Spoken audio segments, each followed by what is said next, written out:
This is Off the Cuff, and I'm Steve from TorahFamily.org. All right, let's cut right to the chase, shall we? As long as the law of the land doesn't go against the Scriptures, one is expected to obey. Now, if the law of the land requires you to do something against the Scriptures, well, that's a different topic, and we're working on a teaching for that. But for now, someone who obeys the laws of the country they live in are considered law-abiding citizens. And there's an element of satisfaction and relief knowing you're not an outlaw, if you will. But many Christian circles consider those who obey the law of Yahweh legalistic. So, when you think about it, they have no problem being an outlaw to the law of Yahweh. Plus, under that premise, people who obey the law of the land should be considered legalistic, right? If obeying the law of Yahweh, that being the Torah, makes one legalistic, then Yeshua was legalistic. Now, I know many believe it was the Pharisees who followed the law, but the fact is they didn't follow the law, but rather man-made traditions. That's why Yeshua corrected them so often. For more on that, please see our teaching, Don't Be a Judaizer. Now, of course, the common understanding in many circles is that Yeshua came to do away with the law. But he said the exact opposite. Matthew chapter 5, I tell you the truth, until heaven and earth disappear, not the smallest letter, not the least stroke of a pen will by any means disappear from the law until everything is accomplished. So, as far as I can tell, heaven and earth are still here, which would imply from Yeshua's statement, the law has not been done away with. For more on that, please see our teaching, Heaven and Earth Testify. Please remember, it's the law that tells us what sin is. Now, I understand that may sound foreign to some. However, it's given to us in the Scriptures. 1 John chapter 3, everyone who sins breaks the law. In fact, sin is lawlessness. For more on that, please see our teaching, What is Sin? Actually, we have a lot of teachings that show how the law of Yahweh is still for everyone to pursue. You can go to our Faith Foundations page to find them all. Abraham, the father of the faith, obeyed Yahweh's commands. This is given to us in Genesis chapter 26. It says, because Abraham obeyed me and kept my requirements, my commands, my decrees, and my laws. Now, please notice how this parallels with Deuteronomy chapter 11. And Yeshua said, if we are to be children of Abraham, the father of the faith, we will do the things Abraham did. Consider John chapter 8. Abraham is our father, they answered. And that was the Pharisees speaking there. If you were Abraham's children, said Jesus, then you would do the things Abraham did. And what did he do? He obeyed the Torah. You see, obedience isn't legalism. It's a byproduct of our salvation. Obedience shows you to be a servant, and to whom you're a servant to.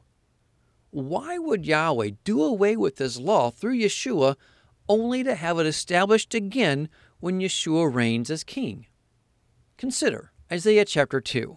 Many peoples will come and say, come, let us go up to the mountain of Yahweh, to the house of the God of Jacob.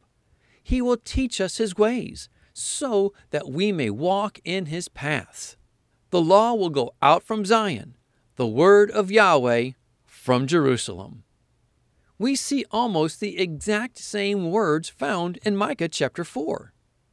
This gives a second witness of what's to come. So, the law will be established for 1,000 years. Yet, the majority of Christianity says the law is bondage.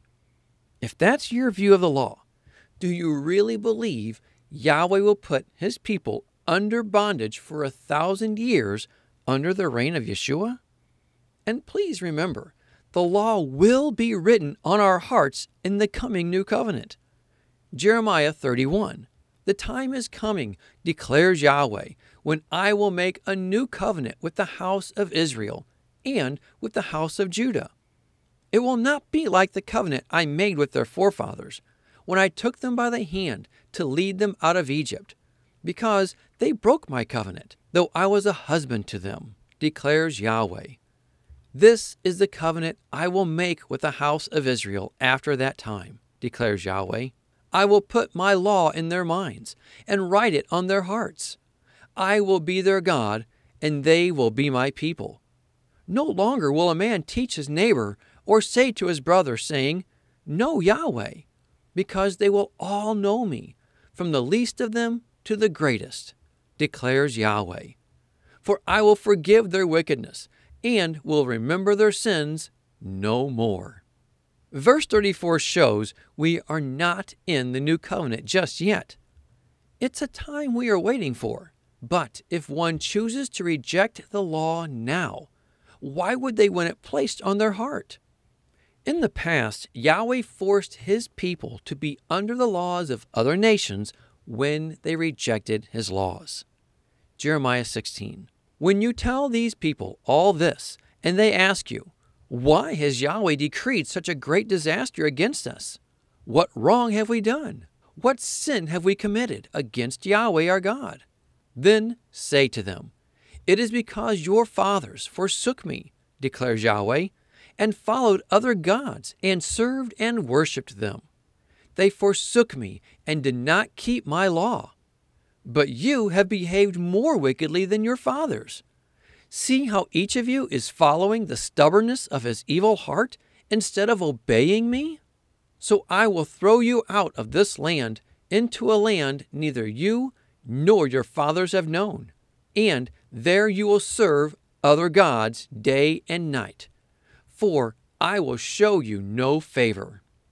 Since we know history is cyclical, and Yahweh makes known the end from the beginning, we see this is what happens again in the end times. Revelation chapter 12. Then the dragon was enraged at the woman and went off to make war against the rest of her offspring, those who obey God's commandments and hold to the testimony of Yeshua. But he doesn't just make war against them. It says he defeats them and takes authority over them, just as it happened with Yahweh's people who rebelled in the past. Just like we see with the judgment that fell on Judah, what happened? They were taken to Babylon. When they were in Babylon, what was going on? They were longing for the land. They were longing for the temple. They were doing all they could to obey then, but they weren't able to do it all. The same principle will apply in the end times. People will at that time, they know they had messed up, but then they will start pursuing Yahweh the best that they can, the best they know how. With every fiber of their being, they will start pursuing Yahweh with all their heart. But at that time, it will be much more difficult. The thing is, if the law was done away with, why would the enemy pursue those who obey it? The point is, it's not been done away with. But Yahweh will cause all who reject his law now to be under oppression of those who have no concern for his law or any of his ways, just as he did in the past. Not only that, but also consider how everyone will be divided into two groups at this time. Revelation 14. A third angel followed them and said in a loud voice, If anyone worships the beast and his image and receives his mark on the forehead or on the hand, he too will drink of the wine of God's fury, which has been poured full strength into the cup of his wrath. He will be tormented with burning sulfur in the presence of the holy angels and of the Lamb, and the smoke of their torment rises forever and ever. There is no rest day or night for those who worship the beast and his image, or for anyone who receives the mark of his name. This calls for patient endurance on the part of the saints who obey God's commandments and remain faithful to Jesus. You see, you will either submit to the beast and the laws that he establishes, or you will submit to Yahweh through his law. But this shows how history truly does repeat. And we see what was given in the days of Jeremiah applies in the end times as well. However, just after these very verses given in Jeremiah chapter 16, please consider what it says right after that. Verse 14, "However, the days are coming, declares Yahweh, when men will no longer say, 'As surely as Yahweh lives, who brought the Israelites up out of Egypt,' but they will say, 'As surely as Yahweh lives, who brought the Israelites up out of the land of the north and out of the countries where he had banished them. For I will restore them to the land I gave their forefathers.'" Just as he delivered his people out of Egypt, he will deliver the survivors of the end times as well. In fact, it's for these people that he cuts those days short. This second Exodus, as it's often referred to as, will be such an event that it will overshadow the first Exodus. So, at least there is hope for those who have to go through the tribulation. However, knowing Yeshua will reign as king in the millennium, and Yahweh's law will be the law of the land, it only makes sense that we are to pursue his law still today. It's not being legalistic. It's being a law-abiding citizen of his kingdom. Ephesians chapter 2. "Consequently, you are no longer foreigners and aliens, but fellow citizens with God's people and members of God's household, built on the foundation of the apostles and prophets, with Christ Jesus himself as the chief cornerstone." Notice he says, fellow citizens. Now, notice several verses earlier. Verse 12. "Remember that at that time you were separate from Christ, excluded from citizenship in Israel, and foreigners to the covenants of the promise, without hope and without God in the world. But now in Christ Jesus, you who were once far away have been brought near through the blood of Christ." So who were these people before they came to Yeshua? Notice at the start of the chapter, verse 1, "As for you, you were dead in your transgressions and sins, in which you used to live when you followed the ways of this world and of the ruler of the kingdom of the air, the spirit who is now at work in those who are disobedient." They were those who were disobedient to the law of Yahweh. You see, the laws you follow are your declaration of the citizenship you claim. Let me say that again. The laws you follow are your declaration of the citizenship you claim. So, are you a law-abiding citizen in the kingdom of the Most High? The choice is always ours. However, during the tribulation, you will be forced to choose one or the other. The choice has always been there, though. Deuteronomy 11:26. "See, I am setting before you today a blessing and a curse. The blessing, if you obey the commands of Yahweh your God that I am giving you today. The curse, if you disobey the commands of Yahweh your God and turn from the way that I command you today by following other gods, which you have not known." And Deuteronomy 30. "This day I call heaven and earth as witnesses against you, that I have set before you life and death, blessings and curses. Now, choose life so that you and your children may live." When it comes down to it, we will submit to his law or walk in disobedience to his law, thus walking in the curse of the law, the curse that brings death, making one an outlaw to him because of walking in lawlessness.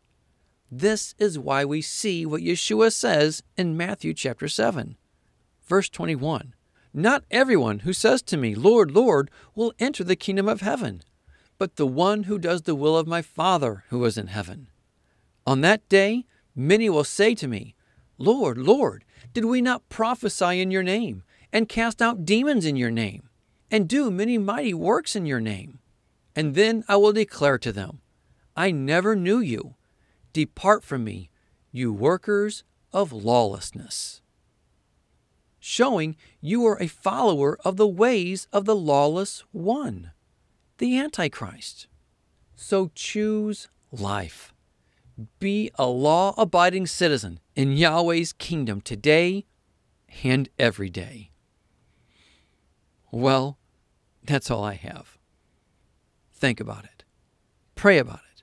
But more than anything, be a doer of the word and not a hearer only. Until next time, Shalom.